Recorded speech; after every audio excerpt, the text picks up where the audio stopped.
Assalamualaikum warahmatullahi wabarakatuh. Saya Dimas Aprianto, NPM 23312136. Nah, di sini lanjutan dari materi sebelumnya. Di sini saya ingin menjelaskan tentang algoritma metode. Nah, algoritmanya, definisinya, algoritma adalah sekumpulan instruksi atau langkah-langkah yang jelas dan terstruktur yang dirancang untuk menyelesaikan suatu masalah atau melakukan suatu tugas. Algoritma ditulis dalam bahasa yang dapat dimengerti oleh manusia maupun mesin komputer. Karakteristik algoritma finite, terbatas. Algoritma harus memiliki jumlah angka yang terbatas, definiteness, kepastian. Setiap langkah dalam algoritma harus didefinisikan dengan jelas dan tidak ambigu.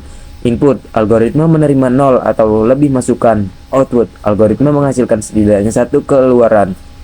Effectiveness, keefektifan.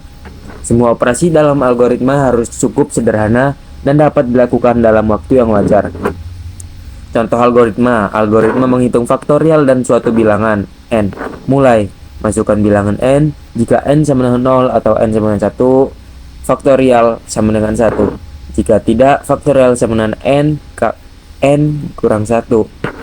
Tampilkan faktorial, selesai. Nah, metode, definisi.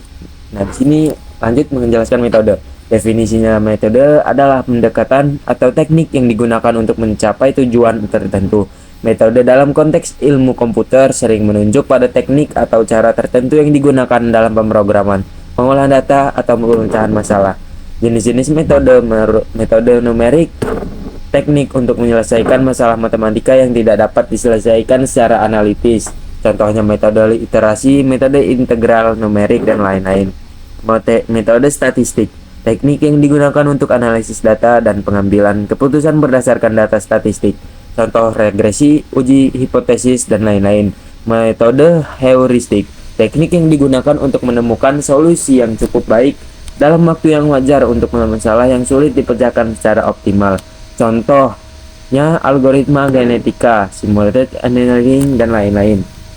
4. Metode machine learning, teknik yang digunakan untuk membuat model yang dapat belajar dari data. Contoh supervised learning, unsupervised learning, reinforcement learning, dan lain-lain.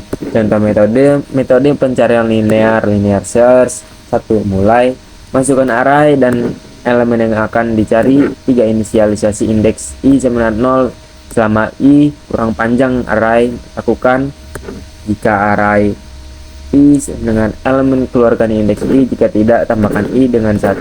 Jika elemen tidak ditemukan, keluarkan tidak ditemukan. Selesai. Perbedaan antara algoritma dan metode. Algoritma adalah serangkaian langkah yang spesifik dan terstruktur untuk menyelesaikan tugas atau masalah tertentu. Algoritma berfokus pada bagaimana sesuatu dilakukan. Metode adalah pendekatan umum atau teknik untuk mencapai tujuan. Metode dapat mencakup berbagai algoritma sebagai bagian dari implementasinya. Nah, sampai di sini semoga dapat dimengerti tentang penjelasan tentang mengenai algoritma metode stack. Nah, sekian dari saya, kurang dan lebihnya saya mohon maaf. Apabila ada salah kata saya mohon maaf, dan apabila ada salah materi saya mohon maaf. Wassalamualaikum warahmatullahi wabarakatuh.